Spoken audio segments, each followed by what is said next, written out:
Di zaman yang sekarang kita hadapi ini, saya menangkap banyak sekali pengkaburan makna dalam hal faqad arafa rabbahu, mengenal Tuhan kita. Banyak sekali satu pemahaman mengenal Tuhan agar kita dimuliakan. Mengenal Tuhan agar kita apapun yang kita inginkan dipenuhi. Mengenal Tuhan agar kebutuhan-kebutuhan kita dicukupi. Mengenal Tuhan agar kita dianggap sebagai orang-orang yang dekat dengannya. Mengenal Tuhan agar kita dianggap sebagai wali, kekasihnya.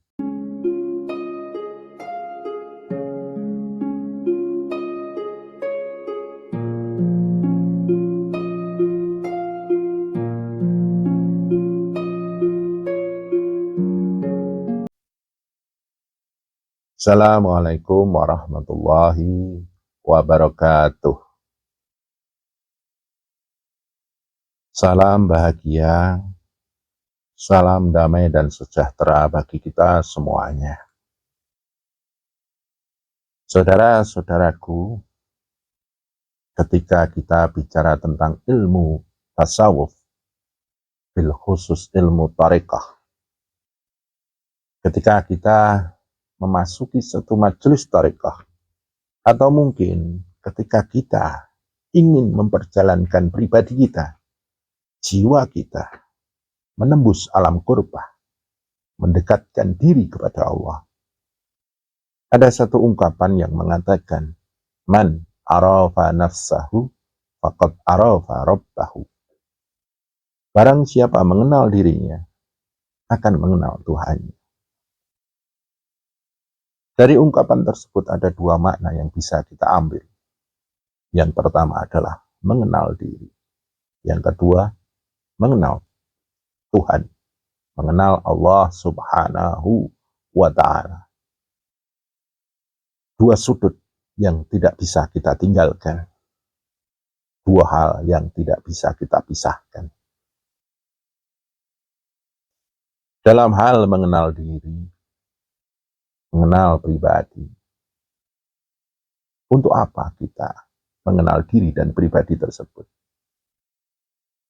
Tujuannya adalah agar kita tahu diri, tidak lupa diri. Dengan mengenal diri pribadi, kita akan mengenal sejatinya diri. Kesejatian-kesejatian yang ada dalam diri kita, sedikit demi sedikit, akan kita ketahui, akan kita kenali dan kita pahami. Sesungguhnya kita hidup di dunia ini untuk apa? Kita diciptakan sebagai manusia itu untuk apa? Dan tujuannya apa? Selanjutnya, bagaimana kita untuk menjadi manusia yang sejati tersebut? Dan bagaimana diri ini membangun bangunan kesejatian sebagai manusia.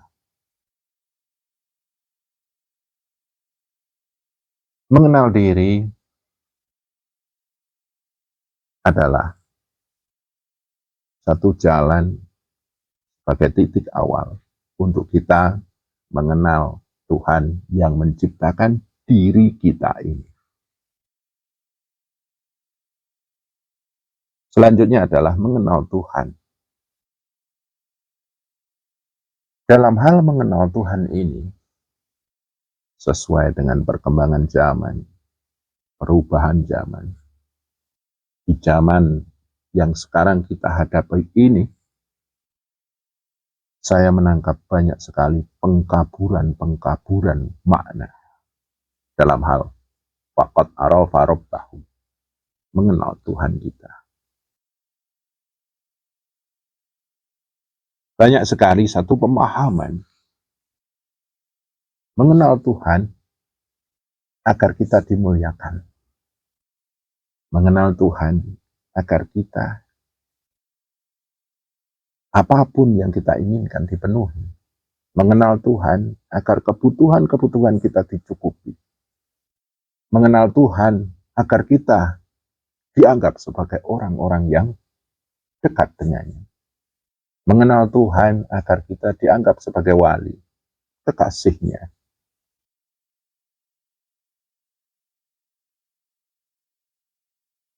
Dalam sejarah, memang kita tidak bisa pungkiri bahwa orang-orang yang dekat dengan Tuhan dalam sejarah kerasulan dan kenabian, para rasul dan para nabi itu sangat dekat dengan Tuhan. Mereka banyak sekali memiliki mukjizat-mukjizat tertentu. Kemudian para wali, para aulia, para kekasih-kekasih Allah, mereka mempunyai banyak sekali karomah karena mereka dikasihi Tuhan. Dari hal tersebut, sekarang banyak orang ingin mengenal Tuhan karena hanya ingin mendapatkan karomah-karomah tersebut. Ingin mendapatkan keistimewaan tersebut. Ingin diakui di mata dunia bahwa dirinya itu lebih dibanding yang lain. Dan semakin kesini saya menangkap banyak orang yang masuk dalam dunia tarekat justru karena ingin diakui kewaliannya, diakui karomahnya, diakui kehebatannya di mata makhluk. Saudara-saudara yang saya muliakan,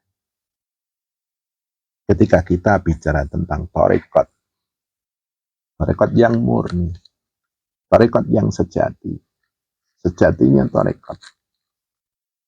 Untuk apa sih kita mengenal Tuhan? Faqad arafa rabbahu, setelah kita mengenal diri kita sendiri, man arafa nafsahu. Tarekat yang sejati, tarekat yang murni, mengenal diri, mengenal Tuhan. Untuk apa? Untuk menyempurnakan penghambaan kita. Untuk menegakkan penghambaan kita. Karena wa ma khalaqtul jinna wal insa illa liya'budun. Tidaklah diciptakan jin dan manusia kecuali untuk beribadah kepadanya. Ketika kita mengenal Tuhan kita, mengenal Allah, maka akan lebih maksimal kualitas penghambaan kita kepada Allah. Dalam tarekat yang sejati, tarekat yang murni, mengenal Tuhan untuk apa?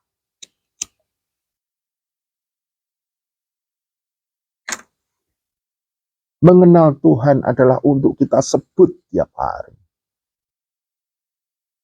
Mengenal Tuhan adalah untuk kita puja-puji setiap hari.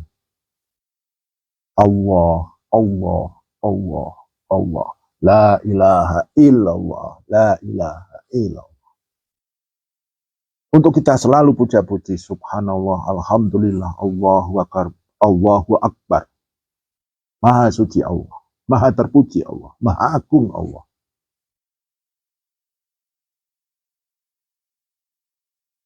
Mengenal Tuhan adalah untuk menegakkan tauhid kita, tauhid rububiyah. Kita tunduk kepada Allah yang mengatur alam semesta ini.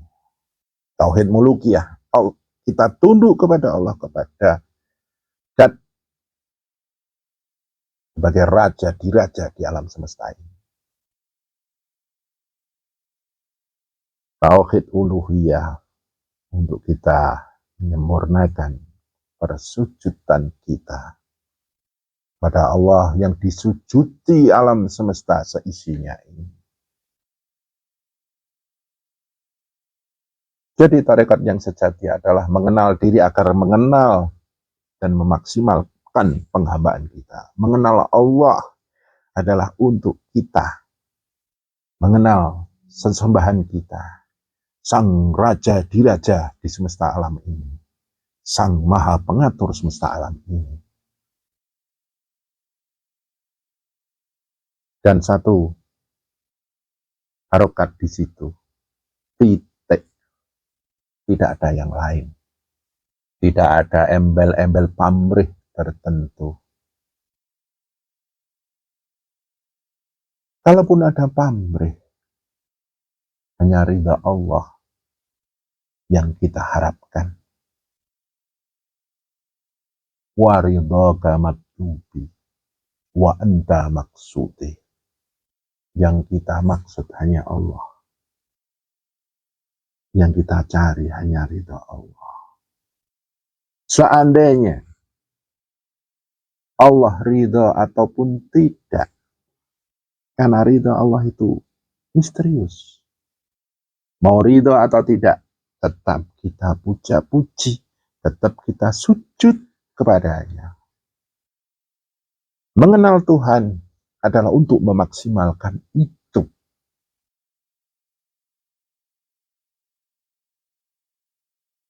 Ketika kita melakukan penghambaan, persujudan, mengabdi kepadanya, beribadah kepadanya, itu dengan segala keridhaan.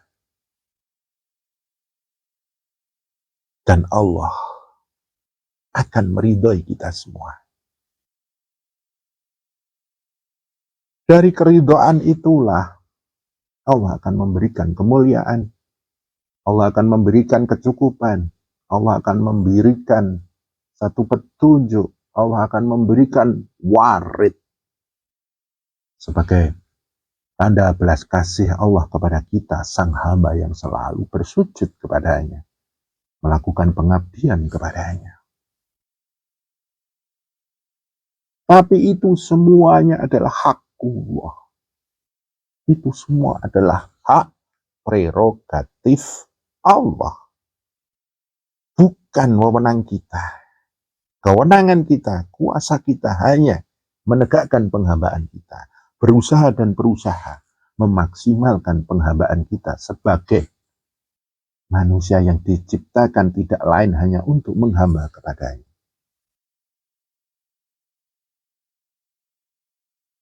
Seandainya kita benar-benar menembus pada kesempurnaan penghambaan itu dan Allah menurunkan waridnya, menurunkan keistimewaan kepada kita, kita pun tidak boleh kufur di situ. Jangan mentang-mentang kita menjadi kekasihnya, kita butuh diakui oleh banyak orang. Loh, aku ini kekasih Tuhan. Loh, aku ini waliullah. Loh, aku ini kekasih Allah. Bukan seperti itu. Itu adalah kekufuran yang besar.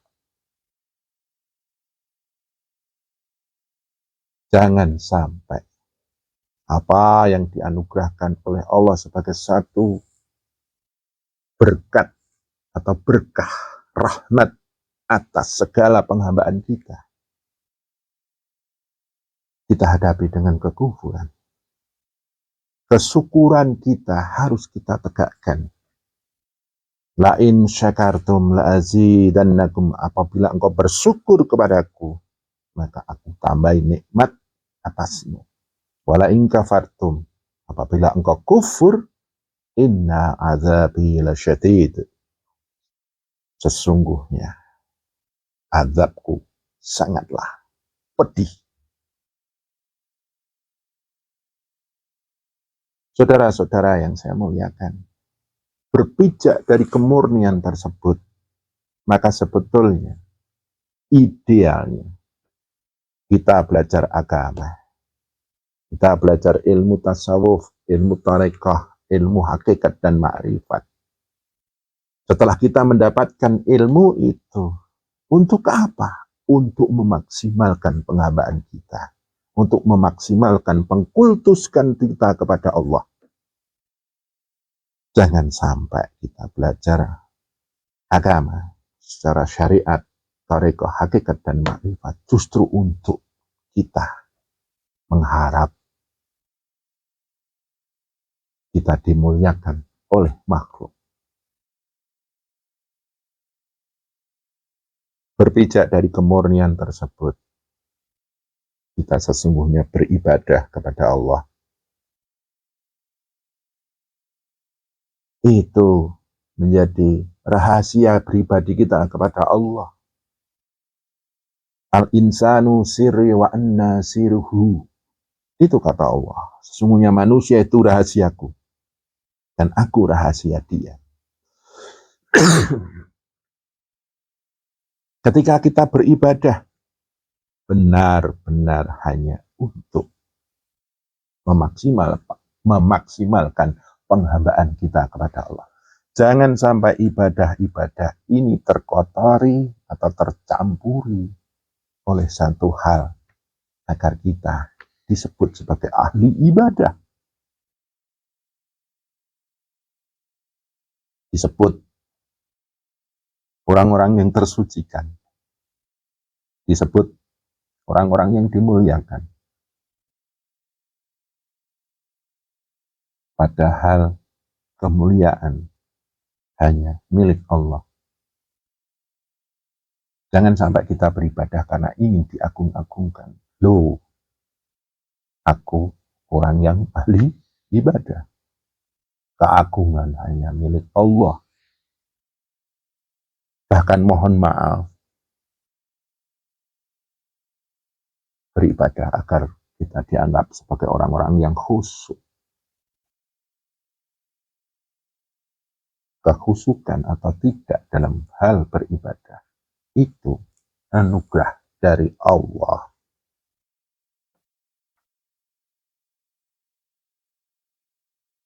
Saudara-saudara yang saya muliakan, satu hal sekarang di era zaman yang milenial ini, ketika kita mudah dengan kecanggihan teknologi informasi, kita mudah sekali mendapatkan ilmu-ilmu yang kita inginkan dan kita harapkan. Tapi kemurnian dalam penghambaan kita kepada Allah itu bisa kita ketemukan dalam thariqah-thariqah yang murni. Sudah mulai banyak majelis thariqah yang runtuh, majelis thariqah yang bubar, karena ternyata sudah mulai tercampuri oleh pengkultusan ego. Na'udzubillahi min dzalik. Summa na'udzubillahi min dzalik. Saya yang hidup di zaman sekarang ini pun hanya bisa berharap semoga saya tetap bisa menjaga kemurnian saya berthariqah. Kebetulan saya mengasuh sebuah majelis thariqah. Kebetulan keadaan membuat saya menjadi salah satu pejalan thariqah tersebut.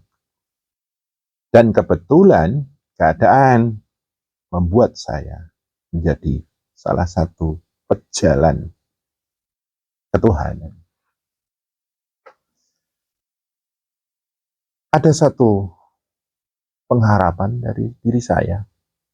Semoga saya dalam naungan kemurnian, naungan kesejatian dalam berthariqah,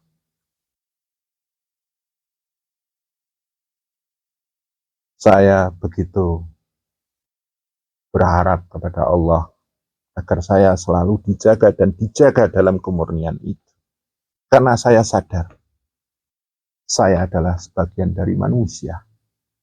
Dan dikatakan al-insanu makhalul khata'u wa nisyan. Manusia itu tempatnya salah. Tempatnya kepleset.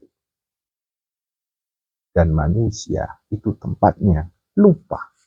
Bil khusus lupa diri, lupa tujuan, lupa dengan hakikinya seorang pribadi yang menghamba kepada Allah. Lupa bahwa segala keagungan itu hanya milik Allah, kemuliaan, kesucian itu semuanya hak Allah.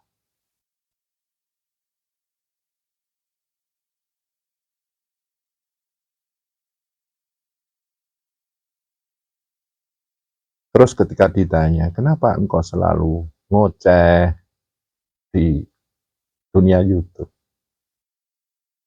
Saya cuma berharap saya berbagi pengalaman. Saya juga berharap semoga ini bermanfaat. Khusus pribadi saya, bermanfaat pada pribadi saya. Dan secara umum panjenengan semuanya. Kalaupun tidak bermanfaat, itu mungkin dari kelemahan saya, selaku manusia. Saudara-saudara yang saya muliakan, kemurnian kita bertarekah harus selalu kita cari. Dan ketika kita sudah bertarekah, kemurnian tersebut harus selalu kita muhasabai di majelis pribadi ini. Di dalam pribadi kita itu punya satu mata kejujuran. Sudahkah saya murni dalam bertarekah? Di situ ada satu mata kejujuran antara murni dan tidak. Dan yang tahu hanya kita sendiri. Dan kacamata kejujuran dalam majelis pribadi itu sangat tidak bisa kita bohongi. Kita murni atau tidak. Maka di majelis kami, muhasabah adalah satu tolak ukur yang harus sering kami jalani.